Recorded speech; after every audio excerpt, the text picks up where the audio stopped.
Okay, so let's head over to the rolling hills of Piedmont, Italy. You know the place. It's world famous for these amazing high-quality hazelnuts. They're the secret ingredient in some of the best chocolates out there. But for years, farmers there have been dealing with a massive crisis, a heist that was literally costing them millions of kilograms of their crop and threatening their entire way of life. So today, we're going to dive into this crazy agricultural mystery. And that's the big question, right? Who could possibly be responsible for this? I mean, we're talking about a huge operation. The losses were so bad they could have completely destabilized a key part of the local economy. The farmers were totally baffled and, just desperate for a solution. And the scale of this problem, it's just staggering. Look at this number, 70%. Some farmers reported losing up to 70% of their entire harvest. Can you imagine that? Losing more than 2/3 of your whole year's work over and over again? The evidence was easy to spot too. A perfect little circular hole cut into the shell of the nut. But the thief, well, they were proving to be a ghost. Well, as it turns out, the thief wasn't some organized crime ring or a sneaky corporate rival. It was this little guy, the fat dormouse, also known by its scientific name, Gliss gliss. Yep, this shockingly cute and very, very hungry rodent was the mastermind behind the whole hazelnut heist. But how? How could something so small cause so much absolute chaos? Well, the answer isn't really about one super greedy dormouse. No, it's about an entire ecosystem that has been slowly but surely thrown completely out of whack over decades. And to really get how this tiny rodent got the upper hand, we've got to rewind the clock a bit. So what we're looking at here is basically the recipe for a perfect storm, built over 50 years. First, you've got the mid-20th century, when natural predators, think wolves and eagle owls, started to disappear because of human activity. Then, in the 70s, people started moving away from these hilly areas, so the forests just grew back, totally wild and unchecked. And finally, starting in the 90s, farmers expanded their super valuable hazelnut groves right up to the edge of these new forests, basically creating an all-you-can-eat buffet right on the dormouse's doorstep. And you have to understand, the fat dormouse is uniquely built to take advantage of a situation like this. It hibernates for up to 8 months, so it has to pack on an insane amount of body fat by eating really rich foods like hazelnuts. And here's the crucial part. Its reproduction rate is directly tied to how much food is around. So with an endless supply of hazelnuts, their fertility just skyrockets. We're talking as many as 11 babies per year. It's a simple, devastating formula. More food meant more dormice, which meant way, way more stolen hazelnuts. So, faced with this spiraling crisis, researchers turned to a really powerful tool to try and untangle this mess. They decided, okay, let's build a digital copy of this entire world, a computer model of the hazelnut groves and the dormouse population that would let them see all the hidden forces at play.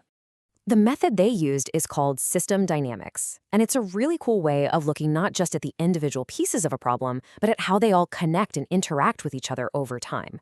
By mapping out all these feedback loops and delays and weird connections, you can actually simulate how the whole system is going to behave. And you can test solutions without breaking anything in the real world. This is a perfect way to think about the kind of problem they were facing. It wasn't just statically complex, like a car engine. Yeah, an engine has a lot of parts, but they all work in a predictable way.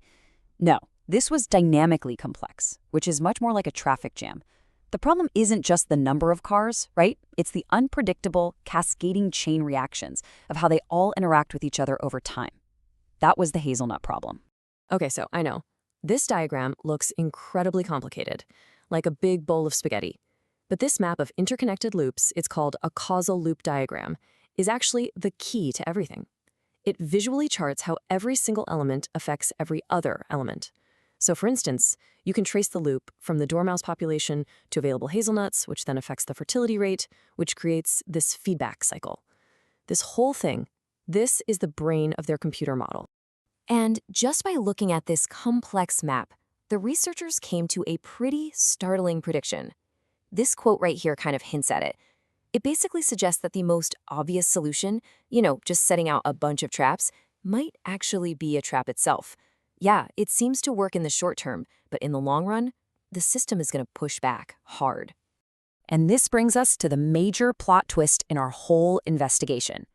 By running the simulation over and over, the researchers discovered this really powerful, totally counterintuitive feedback loop that made the most obvious solution completely, utterly backfire. Let's see how this thing works. So this is what the model spit out. They called it the trapping paradox, and it's this vicious cycle. Check it out.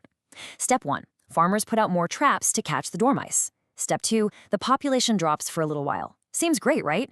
Well, not so fast. Step 3, the dormice that survived now have way life competition and way more hazelnuts all to themselves.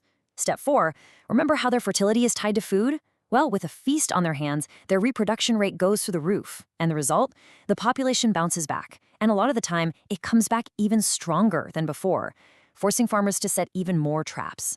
It's a nightmare. So, if trapping alone actually makes the problem worse, what on earth is the answer? Well, this is where the power of that simulation really starts to shine.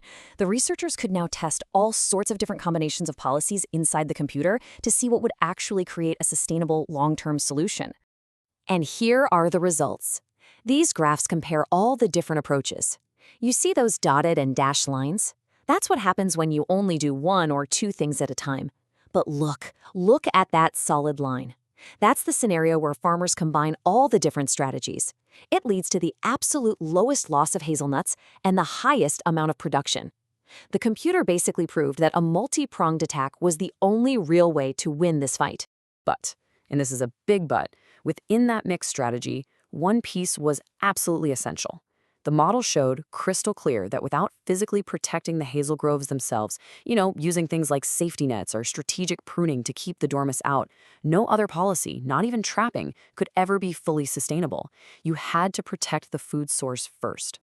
So what have we learned from the whole story of the Great Hazelnut Heist? Well, first, that a problem that looks really simple on the surface can have these deep, complex, hidden causes. Second, and this is a big one, the obvious short-term fix can actually create much worse long-term problems.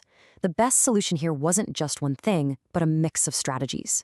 But I think the most important lesson is that to solve these truly complex problems, you can't just look at one piece of the puzzle. You have to understand the entire system. And that really just leaves us with a final question to chew on. The fat dormouse of Piedmont, it was a symptom of a much, much deeper issue. And it really makes you wonder, doesn't it? How many other problems in our world, from traffic jams to climate change, keep getting worse simply because we're stuck treating the symptoms without ever seeing the hidden, complex systems that are really driving them?